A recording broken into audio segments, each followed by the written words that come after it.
महिलेचा विनयभंग करून तिला जातीवाचक शिवीगाळ केल्याप्रकरणी मुंबई उच्च न्यायालयाच्या औरंगाबाद खंडपीठानं खासदार निलेश लंके यांचे बंधू दीपक लंके यांच्यासह त्यांच्या इतर 2 समर्थकांचा अटकपूर्व जामीन अर्ज फेटाळला।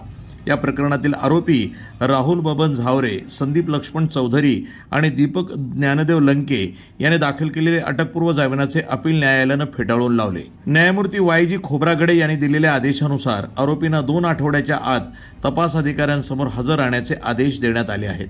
हे प्रकरण पारनेर तालुक्यात आहे, परंतु ते अहिल्यानगर येथील तोफखाना पोलीस स्टेशनला दाखल करण्यात आलं होतं।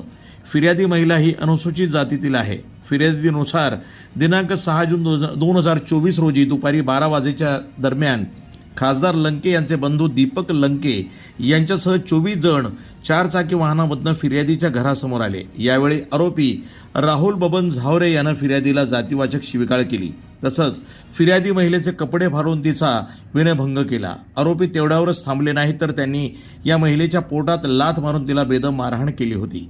दीपक ज्ञानदेव लंके आणि संदीप लक्ष्मण चौधरी हे यामध्ये सामील होते।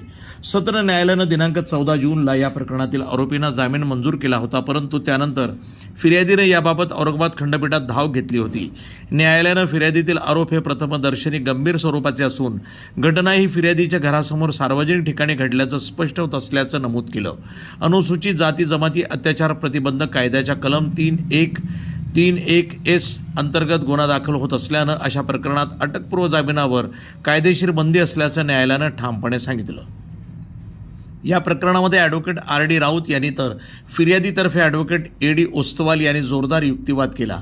आरोपींच्या वतीनं ॲडव्होकेट R.R. करपे यांनी बाजू मांडली। अखेर उच्च न्यायालयानं यापूर्वी दिलेला तात्पुरता अटकपूर्व जामीन रद्द करत राहुल बबन झावरे, संदीप लक्ष्मण चौधरी आणि खासदार निलेश लंके यांचे बंधू दीपक ज्ञानदेव लंके यांना 2 आठवड्यात आत्मसमर्पण करण्याचे आदेश दिले। या निर्णयामुळे ॲट्रॉसिटी कायद्याअंतर्गत दखल गुन्ह्यामध्ये न्यायालयाचा कठोर दृष्टिकोन पुन्हा एकदा स्पष्ट झाला असून जिल्ह्यातील राजकीय वर्तुळामध्ये खळबळ उडाली आहे।